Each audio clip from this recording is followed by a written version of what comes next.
Video kali ini saya akan membahas alur cerita film Indestructible 2017. Film ini berdasarkan kisah nyata, menceritakan tentang pertempuran sengit antara tank Uni Soviet melawan Jerman pada tahun 1942. Dalam pertempuran tersebut, seorang kapten ahli strategi perang yang bernama Konovalov berjuang mati-matian menghancurkan 16 tank milik pasukan Jerman. Tanpa berlama-lama, langsung saja kita ke alur ceritanya. Di awal film, kita diperlihatkan suasana yang begitu mencekam di medan perang. Dalam pertempuran itu, pasukan Uni Soviet ke-15 dipimpin langsung oleh Kapten Konovalov tengah meminta bantuan ke markas pusat. Namun mereka tidak mendapat respon karena sambungan radionya terputus. Sehingga Konovalov melanjutkan pertempuran. Meski saat itu, tank mereka tengah dikepung oleh 2 tank Panzer Jerman. Konovalov memberi semangat anak buahnya supaya tak gentar melawan 2 tank sekaligus. Setelah berjuang dengan susah payah, mereka pun berhasil meledakkan kedua tank musuh. Konovalov berusaha mencoba berkomunikasi dengan unit bantuan, namun tetap saja tidak ada jawaban. Kemudian ia keluar melihat keadaan di sekitar. Tak jauh dari sana, ia melihat tank sedang terjebak lumpur. Konovalov memutuskan untuk menghampiri tank tersebut. Namun kapten tank itu beralasan kalau komunikasi radionya sedang di luar jangkauan karena mereka sedang mengejar tank musuh yang masuk ke dalam hutan. Konovalov yang terlihat kesal menolak membantu mereka karena sebelumnya ia berperan sendiri tanpa ada bantuan dari rekan-rekannya. Konovalov memberi waktu 30 menit agar tank itu berusaha keluar sendiri dan menyuruh mereka menyusulnya di perempat jalan menuju desa Kosolovo. Di tengah perjalanan, salah satu kru mereka meminta izin untuk buang air kecil.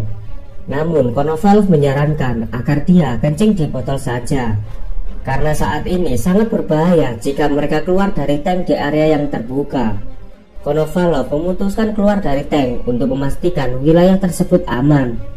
Sampai akhirnya ia melihat tank milik Jerman yang bersembunyi di balik pepohonan.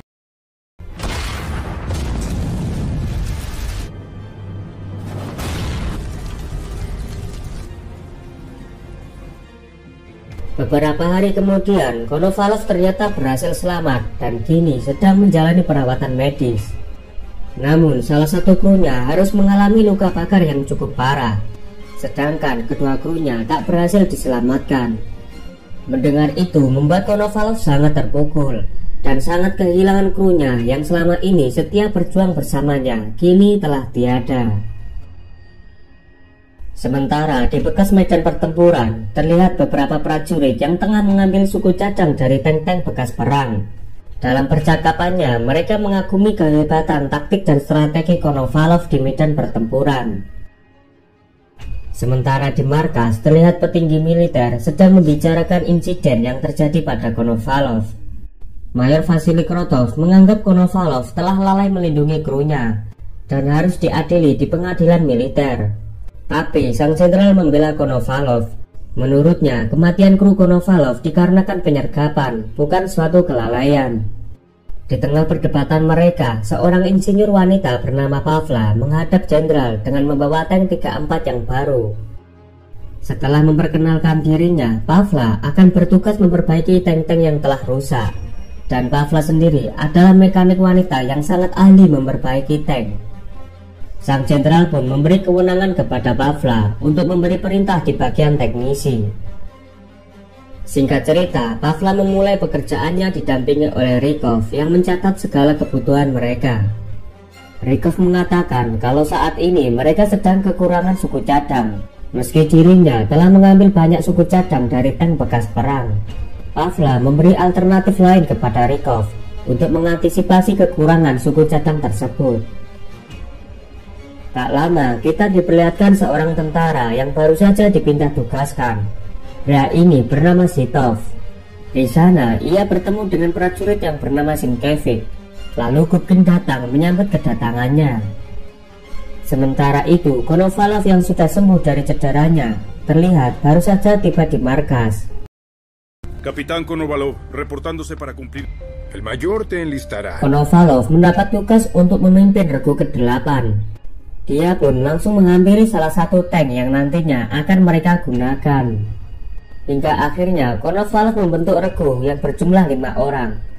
Mereka pun memperkenalkan dirinya.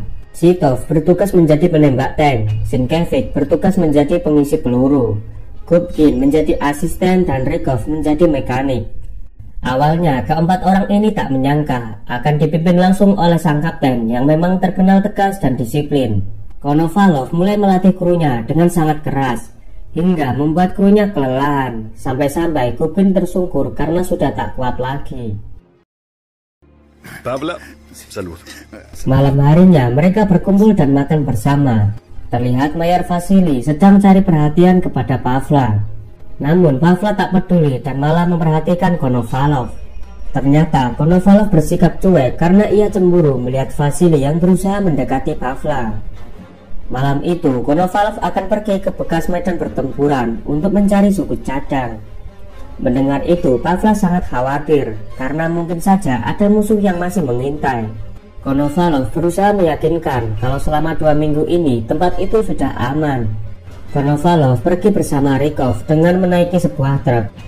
Di sana mereka mengambil suku cadang dari bekas tank Kavalesin. Rupanya Titov diam-diam mengikuti mereka di bagian belakang truk. Saat mereka mengambil suku cadang, mereka mendengar suara. Dan rupanya tentara Jerman juga sedang mengambil suku cadang.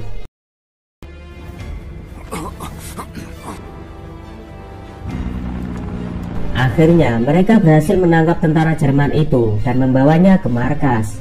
Namun setibanya di markas, mereka malah dimarahi Vasily yang menganggap mereka telah melanggar aturan militer. Namun sang jenderal membela Konovalov dan berterima kasih karena telah menahan tentara Jerman. Tawanan itu akan diinterogasi agar bisa mengetahui keberadaan pasukan Jerman. Kemudian Vasily menugaskan regu ke-8 untuk mengintai di desa Silivo setelah mengetahui kemunculan tank panzer Jerman. Vasily juga mengutus prajurit bernama Titov untuk mengawal Konovalov dan juga krunya. Titov berusaha menyampaikan kalau tank yang digunakan Konovalov masih belum layak untuk digunakan karena terdapat kerusakan mesin dan starter yang belum sempat diselesaikan oleh Pavla. Namun Vasily menyangkalnya dan perintah itu harus dilaksanakan. Pavla mencoba protes kepada Vasily karena ia tahu tank Konovalov masih belum selesai diperbaiki. Mengetahui perdebatan itu, Konovalov mengatakan kalau tanknya sudah bisa digunakan dan siap menjalankan tugas. La misión se va a cumplir. Bersama 2 tanknya, Konovalov berangkat ke desa Silivo. Namun tiba-tiba Rykov mengalami kesulitan dalam menjalankan tanknya. Diduga persnelingnya mengalami kerusakan. Saat Konovalov mencari tempat yang aman, dari kejauhan ia melihat pemukiman. Vamos un poco. Vamos. Konovalov meminta Rykov untuk mematikan mesinnya sambil menunggu unit bantuan datang. Dan tiba-tiba Konovalov melihat tank Jerman di area pemukiman. Mereka pun berinisiatif menyerang lebih dulu untuk memancing tank Jerman. Fuego. Dan benar saja ada 3 tank panzer yang mendekat ke arah mereka. Dan pertempuran sengit pun dimulai. Tentara Jerman mulai melakukan serangan balasan. Namun kedua tembakan mereka masih meleset. Hingga sebuah tembakan mengenai tank. Namun tembakan itu belum bisa menembus tank lapis baja Uni Soviet.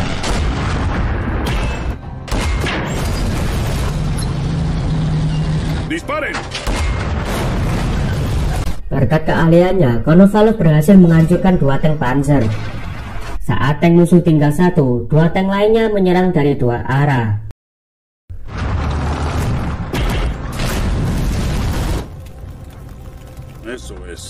Sesampainya di markas, lagi-lagi Vasily memarahi Konovalov yang telah menolak perintah untuk mundur. Konovalov yang sudah kehilangan kesabaran, tanpa diduga Konovalov menghajar atasannya, dan akhirnya mereka pun saling baku hantam. Tak lama sang jenderal datang melerai pertengkaran mereka. Daripada berantem, akhirnya pertengkaran mereka diganti dengan pertandingan sepak bola antara regu Konovalov melawan regu Vasily. Oye, vamos jefe. Setelah pertandingan selesai, Jenderal meminta keterangan Konovalov dan Vasily mengenai keputusan Konovalov yang menggunakan tank rusak ke medan pertempuran. Hingga Vasily mengakui kesalahannya karena dialah yang menyuruh Konovalov untuk melakukan pengintaian dengan tank yang tak layak pakai. Mendengar itu, sang jenderal sangat marah karena hal itu bisa membahayakan keselamatan krunya. Dan Konovalov akhirnya terbebas dari hukuman. Lalu jenderal memberitahu Vasily bahwa Pavla merupakan istri dari Kapten Konovalov. Keesokan harinya, para prajurit mendapat perintah untuk menyerang suatu wilayah yang saat itu tengah dikuasai oleh tentara Jerman. Mereka semua terlihat sibuk menyiapkan alat tempur masing-masing, karena jam 5 pagi mereka harus sudah siap tiba di lokasi pertempuran. Sementara itu, tank Konovalov yaitu KV-1 tak dapat digunakan karena kerusakan mesin, dan butuh banyak waktu untuk memperbaiki tank tersebut. Dan terpaksa Regu Konovalov harus tetap pergi ke medan perang walaupun tanpa tank andalan mereka dan menyiapkan senjata seadanya. Sementara Mayor Vasily terlihat mendekati Konovalov sambil meminta maaf atas keributan kemarin. Dan kini mereka pun segera berangkat ke medan perang dengan membawa senjatanya masing-masing. Pavla belum bisa memperbaiki tank meski sudah berusaha sekuat tenaga. Sebelum Konovalov pergi, Pavla memberikan sebuah pelukan seolah tak rela jika suaminya harus terbunuh di medan perang. Namun Konovalov sudah siap berperang meski tanpa tank miliknya. Di tengah tangisannya, salah seorang prajurit memberitahu jika di dekat hutan Terekova terdapat sebuah tank yang kemungkinan masih bisa digunakan. Sementara di medan perang, Regu Konovalov kini bertempur dengan jarak dekat.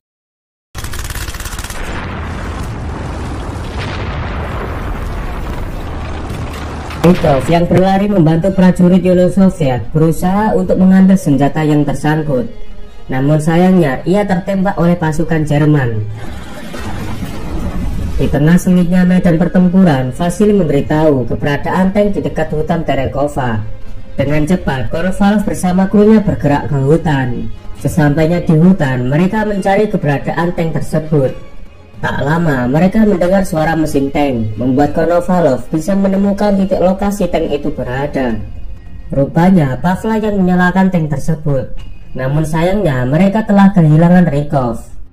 Dan mereka bersiap untuk bertempur kembali dengan armada miliknya. Konovalov lalu menyuruh Sienkiewicz untuk mendekati hutan. Fuego. Merasa tank Jerman akan datang lagi, Konovalov memantau situasi di luar. Tak lama, Konovalov melihat puluhan tank Jerman yang mendekat. Namun sayangnya, Konovalov tidak bisa meminta bantuan karena mereka terlalu jauh dari kelompok yang lain. Sehingga bisa dipastikan jika saat ini posisi Konovalov terkepung oleh puluhan tank musuh. Konovalov mencari persembunyian di semak-semak agar posisinya tidak diketahui musuh. Untuk saat ini, posisi Konovalov yang belum diketahui oleh musuh, dia berinisiatif untuk menyerang lebih dulu. Serangan itu membuat pasukan Jerman terkejut karena saat ini mereka belum tahu serangan itu berasal. Selagi musuh belum tahu keberadaannya, Konovalov menyerang tank-tank Jerman dengan brutal. Fuego.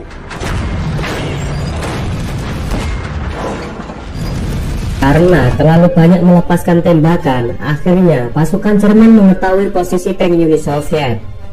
Daripada menjadi sasaran empuk, sang kapten bergerak maju menyerang.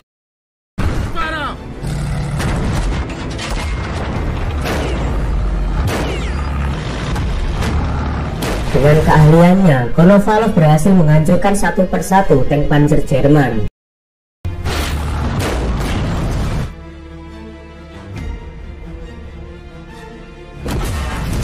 Sampai akhirnya terjadi pertempuran jarak dekat yang mengakibatkan tank Konovalov mengalami kemacetan. Sienkiewicz turun ke bawah untuk memeriksa. Ternyata tank mereka terganjal oleh potongan balok. Sedangkan pasukan Jerman menarik mundur pasukannya mencoba menyerang dengan senjata anti-tank. Konovalov yang melihatnya sangat terkejut Beruntungnya mereka bisa menghindari serangan tersebut, dan Konovalov menyerang balik dengan telak. Namun senjata anti-tank yang lain berhasil mengenai mereka, dan naasnya Sienkiewicz terkena ledakan. Melihat temannya terkapar, Gubkin segera berlari mendatangi Sienkiewicz yang terluka sangat parah. Namun sayangnya nyawa Sienkiewicz tidak bisa diselamatkan. Pertempuran terus berlanjut hingga malam datang, dan mereka masih berjuang mati-matian di tengah gempuran tentara Jerman.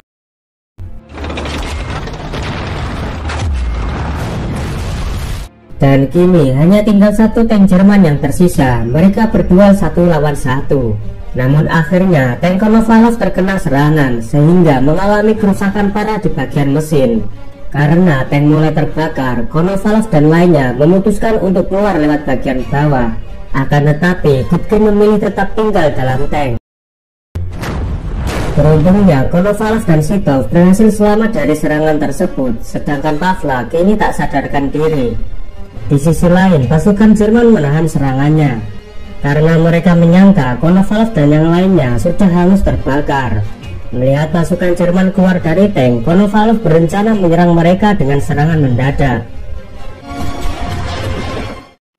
Keesokan paginya, tentara medis Uni Soviet sedang menangani prajurit yang terluka. Setelah itu, pasukan Uni Soviet bersiap untuk menembak karena dari kejauhan terlihat ada tank Jerman yang mendekat. Namun Vasily menyuruh pasukannya menahan serangan karena ia melihat Konovalov keluar dari tank Jerman, dan mereka bertiga segera dievakuasi oleh tim medis. Dalam pertempuran tersebut, Kapten Konovalov berhasil menghancurkan 16 tank Jerman, 2 kendaraan bersenjata, dan 8 mobil beserta semua personilnya. Berkat jasanya, Kapten Konovalov diberikan penghargaan tertinggi dari negaranya. Terima kasih sudah menonton video ini sampai selesai, dan saya mohon maaf kalau ada kesalahan di video ini. Jika Anda suka dengan konten di channel ini, silakan tekan tombol like, subscribe, dan aktifkan loncengnya. Kalau sudah, saya ucapkan terima kasih. Sampai jumpa di video selanjutnya.